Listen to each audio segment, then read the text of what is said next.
ಉತ್ತರ ಕನ್ನಡ ಜಿಲ್ಲೆಯಲ್ಲಿ ಧಾರಾಕಾರ ಮಳೆ ಮುಂದುವರೆದಿದೆ. ಜೊಯ್ಡಾ ತಾಲೂಕಿನ ಗಣೇಶ ಗುಡಿಯಲ್ಲಿ ಬೃಹತ್ ಗಾತ್ರದ ಮರವೊಂದು ರಸ್ತೆ ಮೇಲೆ ಉರುಳಿ ಬಿದ್ದಿದೆ.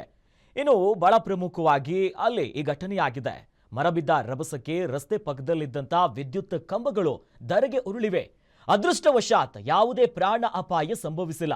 ಏನೋ ಘಟನಾ ಸ್ಥಳಕ್ಕೆ ಅರಣ್ಯ ಅಧಿಕಾರಿಗಳು ಹಾಗೂ ಹೆಸ್ಕಾಂ ಅಧಿಕಾರಿಗಳು ಮುರಿದು ಬಿದ್ದಂತ ಮರವನ್ನ ತೆರವುಗೊಳಿಸಿದ್ರು.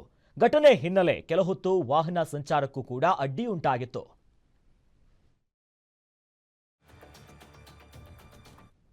ಸದ್ಯ ಇದು ಗಣೇಶ ಗುಡಿಯಲ್ಲಾಗಿರುವಂತಹ ಘಟನೆ. ಇದು ದಿನದಿಂದ ದಿನಕ್ಕೆ ಮಳೆ ಕೂಡ ಹೆಚ್ಚಾಗ್ತಿದೆ. ಈ ಸಂದರ್ಭದಲ್ಲಿ ರಸ್ತೆಗೆ ಮಳೆಯ ತೀವ್ರತೆಯಿಂದಾಗಿ ಅಲ್ಲಿನ ವಿದ್ಯುತ್ ಕಂಬ ಮತ್ತು ಮರ ರಸ್ತೆ ಮೇಲೆ ಉರುಳಿ ಬಿದ್ದಿದೆ. ಸದ್ಯ ದೃಶ್ಯದಲ್ಲಿ ಗಮನಿಸ್ತಾ ಇದ್ದೀವಿ. ಪುಣ್ಯ ಆ ಸಂದರ್ಭದಲ್ಲಿ ಯಾರೂ ಕೂಡ ಅಲ್ಲಿ ಹೋಗ್ತಾ ಇರಲಿಲ್ಲ. ಅದೃಷ್ಟವಶಾತ್ ಪ್ರಾಣ ಅಪಾಯದಿಂದ ಪಾರಾಗಿದ್ದಾರೆ. ಯಾಕಂದ್ರೆ ನಿತ್ಯ ಓಡಾಡುವಂತ ರಸ್ತೆಯದು. ಯಾಕಂದ್ರೆ ಈಗಾಗಲೇ ಪ್ರತಿನಿತ್ಯವೂ ಕೂಡ ಮಳೆ ಆಗ್ತಿದೆ. ನಿರಂತರವಾಗಿರುವಂಥ ಗಾಳಿ ಮಳೆಗೆ ಈ ರೀತಿಯಾಗಿ ಮರ ಮತ್ತು ವಿದ್ಯುತ್ ಕಂಬ ಎರಡೂ ಕೂಡ ಬಿದ್ದಿದೆ. ದೃಶ್ಯದಲ್ಲಿ ನೋಡ್ತಾ ಇದ್ದೀವಿ. ಕಾರವಾರದ ಗಣೇಶ ಗುಡಿಯಲ್ಲಾಗಿರುವಂಥ ಘಟನೆ ಇದು. ಬಟ್ ಈ ಘಟನೆಯಲ್ಲಿ ಯಾರಿಗೂ ಕೂಡ ಪ್ರಾಣ ಅಪಾಯ ಆಗಿಲ್ಲ.